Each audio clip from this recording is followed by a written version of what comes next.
Ary amaranantsika ny fotoana amin'ny tiariva ty dia nitaranja karate hikarakara ny andian'ny faharoa ny sésame na ny sport extrême et salon des arts martiaux etsy amin'ny parviana lakely ny seo events ny 7 aogositra ho avy izao no mikarakara ity etsika ity.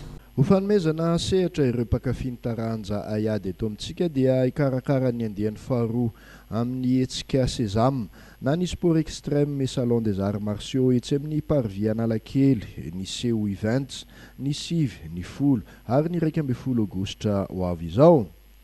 Karazana aiady misy 12 no indray hita amin'ny toerana iray ao anatin'ny hotelo andro io.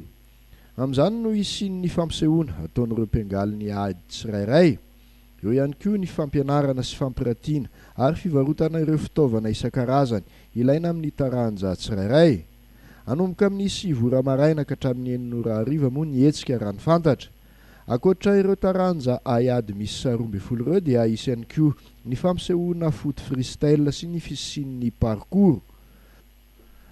Samy anana ny trano evany moa ireto taranja ireto.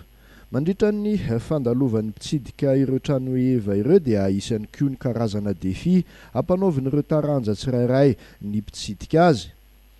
Mandritra ny fampahafantarana ity hetsika ity ny zoma maraina teo dia samy laza ny fahavononany ampiseho ny tsara indrindra avy any aminy sy ampianatra ny fototry ny aiady izay ampiariny ireo solotenan'ireo taranja 12 ireo.